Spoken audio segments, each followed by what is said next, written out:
Well, it's been a real privilege and a pleasure to speak to the 30 Under 30 group today.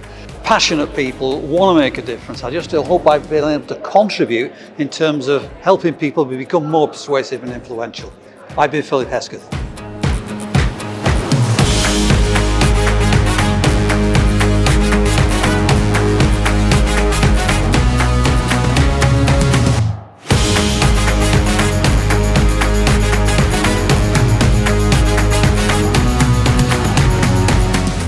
Hello, I'm Richard Moore, and today I'm here talking to a group of 30 under 30s young people, and I have to say it's been absolutely impressive.